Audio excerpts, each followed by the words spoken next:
Je pense que ça va continuer à évoluer. Ouais, on la refait. T'auras pu te retenir, hein, David, franchement.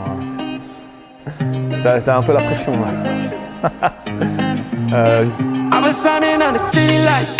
All this doubt around me, then but look, I got it right. Don't you try to hit me, now you live a petty life.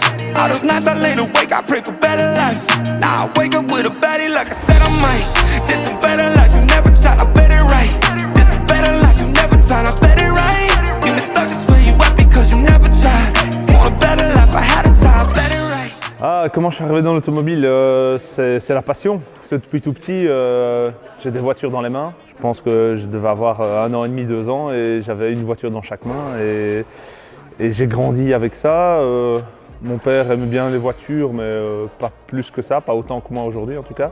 Quand j'étais tout petit, je disais que je voulais être garagiste. Quand j'allais au garage avec mon papa, j'étais un enfant, mais j'étais émerveillé et j'y restais des heures, je ne voulais plus partir. Donc c'était une grande salle de jeu d'aller au garage, voir comment ça se faisait et tout. Et d'ailleurs, c'est marrant parce que maintenant, quand mon frère veut me charrier, il dit que je suis garagiste. Parce que je travaille dans les voitures et qu'on fait des modifications, on fait de la mécanique, de la préparation, etc. Mon père, il me disait toujours un truc par rapport aux voitures, parce qu'il paraît que quand j'étais ado, je ne parlais que de voitures, même plus tard. C'est que tu as 2 solutions pour être au volant de belles voitures. C'est soit tu te trouves un bon job, donc avec un bon diplôme, et tu gagnes de l'argent et tu te payes une belle voiture, mais tu n'auras pas beaucoup de temps pour en profiter. Ou l'autre solution, c'est que tu travailles dans l'automobile. Là, tu vas être entouré de belles voitures, mais elles ne sont certainement pas les tiennes. Et donc ça sera un peu frustrant. Donc au final, travailler chez Shiftech, c'est un peu le combo des deux. J'ai de la chance d'avoir une voiture sympa et puis je travaille sur des voitures encore plus sympas tous les jours. Donc voilà. Même si ce n'est pas toujours les miennes, c'est super intéressant de passer d'une voiture à l'autre. En fait, j'ai rencontré les fondateurs de Shiftech il y a plus de 10 ans, ça doit faire 12, 13, même plutôt 14 ans. On était aux études, eux organisaient une soirée et ils avaient besoin d'un barman. Donc moi en tant qu'étudiant, un petit job étudiant pour avoir un peu d'argent pour modifier ma voiture, c'était bienvenu. Et comme par hasard, ce jour-là, j'avais été faire reprogrammer ma petite Polo diesel en Flandre, chez un préparateur bien connu. Et donc le matin, j'étais en train de reprogrammer ma voiture et fin d'après-midi, j'ai retrouvé donc Robix, le fondateur de Shiftech. Et évidemment, la conversation a tout de suite dévié vers l'automobile. Et depuis ce jour-là, on n'a fait que parler voiture entre nous. J'ai continué un peu à bosser pour lui en tant qu'étudiant. Ils se sont lancés dans l'aventure Shiftech et on va dire que j'ai donné un petit coup de main à gauche à droite. J'ai essayé un petit peu de ramener des clients et on est toujours resté en contact. Et puis moi j'ai été diplômé, j'ai trouvé un job dans la consultance, mais je n'y suis pas resté bien longtemps parce que Shiftech Luxembourg qui se créait et ils avaient besoin de quelqu'un et donc j'ai un peu lâché mon job, on va dire, classique dans la consultance pour me lancer dans la préparation moteur. Au niveau des anecdotes, il y en a vraiment beaucoup. En plus de 10 ans chez Shiftech, je crois qu'on en a au moins 1 ou 2 par mois. Je donne un exemple, on a un client, il fait reprogrammer sa Passat. Et quelques semaines après la préparation, 6 ou 7 semaines, il nous recontacte parce que sa vitre électrique côté conducteur ne fonctionnait plus. Et il en avait parlé à son garage et le chef d'atelier du garage, je ne citerai pas le garage, a fait comprendre au client que c'était à cause de la reprogrammation. Des exemples comme ça, on en a des dizaines, donc c'est vraiment, pour eux, on fait de la magie noire sur la voiture et si un jour il y a quelque chose qui ne va pas, c'est d'office à cause de la reprogrammation. Une vitre électrique ne peut pas tomber en panne suite à une reprogrammation, ça c'est pas possible. J'ai une autre anecdote encore. On filmait une belle voiture, je ne sais plus laquelle, je crois que c'était une M5, la dernière M5. Et donc on voulait faire quelques plans sur la route et tout. Et donc on s'était dit que c'était une bonne idée de mettre quelqu'un dans le coffre d'une Passat break. Donc avec un conducteur dans la Passat, je pense que j'étais dans le coffre et un autre de mes gars qui était au volant de la M5. Et on fait quelques petits plans sur les routes de campagne, honnêtement bien désertes. Je crois que c'était un samedi matin, il n'y avait personne. On roulait à 50-60 km/h parce que de toute façon, pour des plans vidéo, si on roule trop vite, ça n'a pas d'intérêt. Et puis bon, avec un gars dans le coffre, c'est pas le truc le plus safe du monde. Mais honnêtement, on avait fait gaffe aux conditions de sécurité. Et là, il y a un hélicoptère de la police luxembourgeoise qui nous a pris en chasse, qui a alerté tous les collègues au sol. Et donc l'hélicoptère nous a suivis de là où on était pour tourner, à 5-10 minutes du boulot, jusqu'au retour au travail. Donc nous, on a rentré les voitures dans le hall et tout. Et évidemment, 5 minutes après, une petite patrouille de la police grand-ducale venait nous rendre visite. Et on a eu une belle petite amende. Donc le policier en soi était assez sympa. Il nous a dit, si ça ne tenait qu'à moi, je vous aurais juste mis un avertissement, parce que c'est pas très safe de faire rouler quelqu'un dans le coffre. Mais en fait, tout le pays a été mis au courant qu'il y avait un gars dans un coffre qui était en train de filmer notre voiture. Et donc, il ne pouvait pas, entre guillemets, rentrer bredouille. Donc, je me suis pris une amende, je crois que c'était 250 € pour, voilà, pris en chasse par un hélicoptère. Voilà, on en rigole maintenant, on ne faisait pas les malins le jour J. Mais voilà, ce sont les risques du métier, on va dire ça. Donc, Shiftech, c'est une société belge à la base. Ça a été fondé en Belgique. Et il y a toujours eu beaucoup de Belges dans Shiftech, même dans tout le groupe globalement. Les Belges ont toujours été un peu en surnombre. Puis là, ces dernières années, c'est l'inverse, quoi. Les Français ont pris un peu le pouvoir, avec Médéric qui fait super bien son boulot et je trouve qu'il a redonné entre guillemets, un coup de jeune à la marque et du dynamisme. Et on avait toujours pour habitude de charrier un peu nos amis français. Honnêtement, c'est bon enfant. Hein. On en a tellement pris dans la face avec Coluche qui faisait toujours ses blagues sur les Belges, les Français qui répétaient ça. Au football, on ne va même pas en parler. Hein. Il y en a qui disent qu'on a encore le seum. Donc on aime bien charrier nos amis français parce que pour certaines choses, on n'a pas tout à fait la même mentalité. Je crois que les Belges, ils sont un peu plus germaniques. D'ailleurs, on s'entend bien avec nos amis strasbourgeois, chez qui on sera bientôt. Et donc oui, on aime bien charrier nos amis français parce que on n'a pas toujours un peu les mêmes critères et les mêmes visions des choses, mais ça reste bon enfant.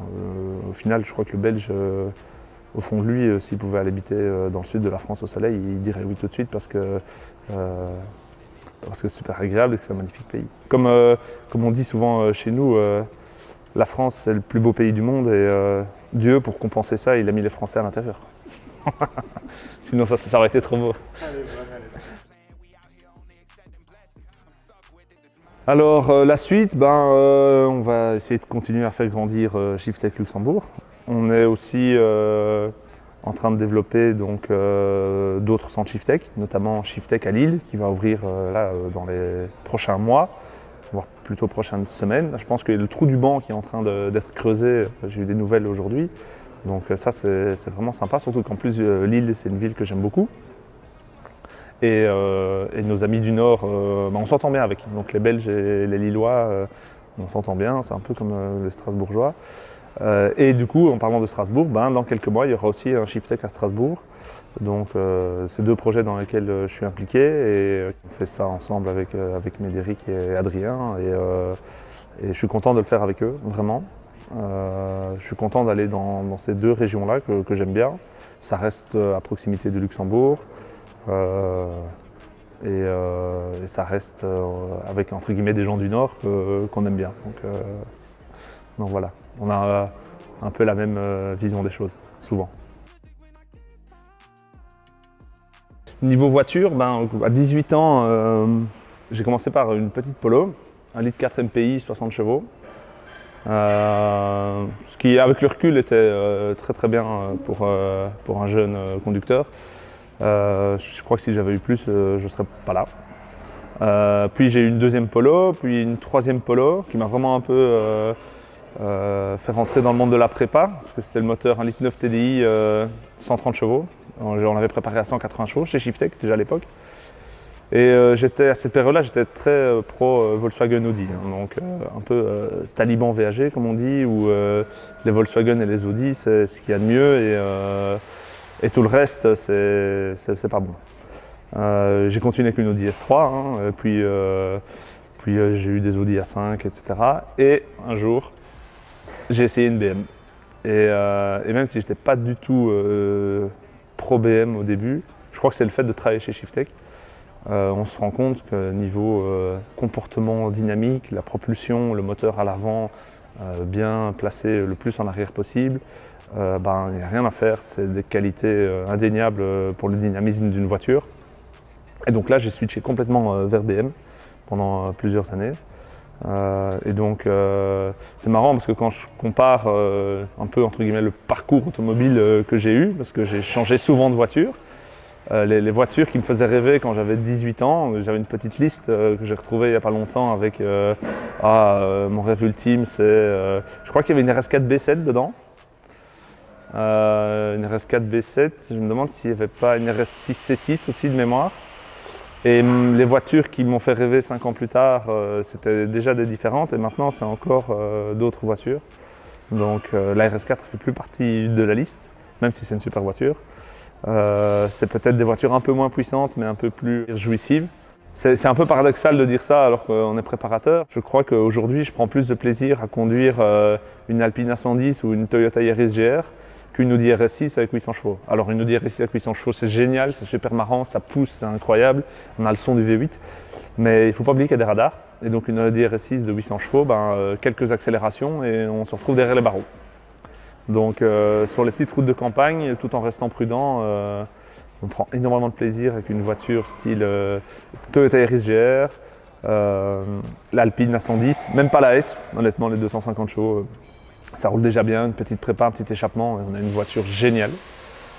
Et d'ailleurs je pense aussi que c'est pour ça que les BMW M2 ont eu autant de succès, parce que même les premières à 370 chevaux, 370, c'est que c'était pas la BM la plus puissante. Il y avait la M3 et la M4 qui étaient plus puissantes, plus chères aussi. La M5 encore plus puissante, mais au final, la voiture fun, c'était la M2. Et c'était pas cher. On se comprend quand on dit pas cher. C'est pas cher pour une voiture, on va dire performance, mais c'est cher pour une voiture de place pas très pratique et qui, entre guillemets, sert pas à grand chose.